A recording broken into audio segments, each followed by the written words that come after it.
m'appelle Alice Vétérenne, j'ai fait ma seconde, ma première, ma terminale au lycée Camille Claudel. J'étais au CVL en première et en terminale en tant que présidente des élèves donc au CVL. Alors la filière S parce que j'étais assez douée en maths physique, donc en tout ce qui était matière scientifique. Pourquoi filière S, SVT? Parce que mon frère a fait SSI et j'ai vu qu'il y avait pas mal de boulot en SSI et du coup j'ai fait un peu ma flemmarde et j'ai voulu en SSVT. Sinon, pourquoi l'option mathématiques? Parce que quand j'ai choisi cette option, je savais déjà que je voulais aller en prépa et que l'option mathématiques a été fortement recommandée pour la classe préparatoire. Alors parce qu'en fait, je ne savais pas ce que je voulais faire en première et en terminale. Et la classe préparatoire, ça me semblait être un bon choix, comme j'étais assez douée toujours en physique et en mathématiques, et que ça me laissait 2 années supplémentaires pour choisir ma voie et choisir quelle école je voulais faire après. Alors c'était un peu compliqué quand même, on va pas se le cacher. La vie de prépa, c'est pas la vie la plus agréable au monde. On est quand même tout le temps en train de travailler. Donc il y a les DS tous les samedis matins. Après les DS, on doit faire nos DM et préparer les DS suivants pour la semaine d'après. Il y a aussi l'école le soir après les cours. Donc après avoir eu 4 heures de maths, 3 heures de physique, 2 heures d'anglais, on doit avoir encore 1 à 2 heures de colle le soir. Donc ça c'est compliqué. Faut tenir le coup sur le plan psychologique parce que passer de 17 en maths en terminale à 5 en maths en prépa, ça fait pas toujours plaisir. Et surtout, dans ma prépa, le niveau était quand même assez élevé, donc moi j'étais dans le bas de la classe, donc c'était un peu compliqué, mais heureusement j'avais ma famille, mes amis pour me soutenir, et donc ça c'était toujours agréable.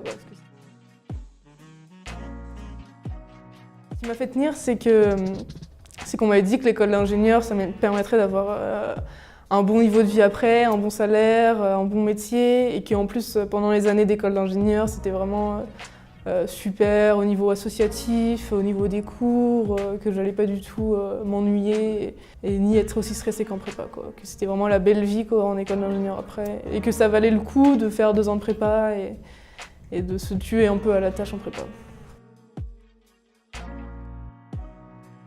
En fait, il y a plus d'écoles d'ingénieurs, plus de postes en école d'ingénieur qu'il n'y a de gens en prépa. On est assuré d'avoir une école, donc après c'est peut-être pas forcément l'école qu'on veut, donc du coup il y en a qui font une deuxième année pour avoir une meilleure école, mais on a forcément notre place en école d'ingénieur, et surtout les écoles d'ingénieurs c'est très varié, donc ça va de l'informatique, le génie civil, le génie énergétique, l'intelligence artificielle, ça va aussi dans l'armée. Il suffit juste de trouver sa voie, trouver ce qu'on veut faire en prépa, et ensuite on vise l'école qu'on veut et on fait tout pour l'avoir.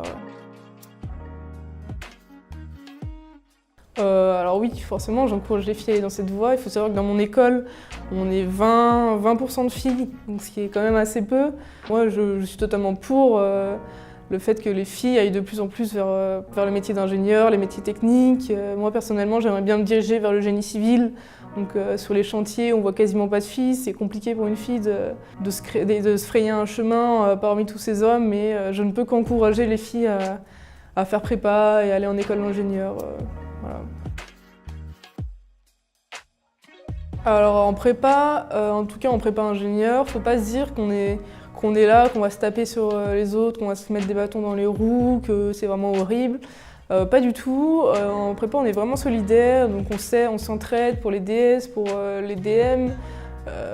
Quand il y a quelqu'un qui a une mauvaise note ou qui déprime un peu, on lui remonte le moral. C'est vraiment beaucoup d'entraide. C'est ça c'est pas mal. Enfin, c'est plutôt bien parce qu'on a tendance quand même un peu à déprimer quand on voit qu'on a des mauvaises notes alors qu'on a travaillé énormément sur chaque DS. Mais par contre au niveau en dehors de la prépa, bien sûr je suis pas sortie énormément, j'ai revu mes amis mais pas tous les jours. Les soirées, le vendredi soir, faut oublier parce qu'on a DS le lendemain. Mais bon, on n'est pas non plus dans notre bulle, complètement caché du reste du monde. C'est pas la compétition dans notre classe. Par contre, bien sûr, il y a un petit peu de rivalité entre les différentes prépas, donc entre notre prépa et les autres prépas, il y a un petit peu de rivalité, quoi. Mais c'est normal, c'est gentil, quoi, c'est pas du tout méchant. Je pense qu'il faut tenir le coup, faut pas non plus se dire que parce que j'ai abandonné la prépa, j'ai raté ma vie, que je pourrais jamais rien faire à côté. Il faut savoir qu'il y a beaucoup d'alternatives aussi à la prépa, on peut aller dans des DUT, on peut faire un BTS et ensuite revenir dans une école d'ingénieur si c'est vraiment ce qu'on veut faire. Faut pas se dire non plus qu'on est nul parce qu'on a eu un 4 en maths, que ça arrive à des milliers de personnes, qu'on passe de 17 en maths en terminale à 3 au DS. Faut pas se dire non plus que parce que les profs ils nous ont fait une remarque, ça veut dire qu'on est vraiment nul. Enfin, faut réussir à se défaire un peu de tout ça et se dire on est plein dans ce cas-là et ça va passer, bien sûr, ça va forcément passer, on va forcément réussir un jour. Voilà, c'est que temporaire, quoi. Faut vraiment s'accrocher et tout va bien se passer. Merci. Merci bien. Merci.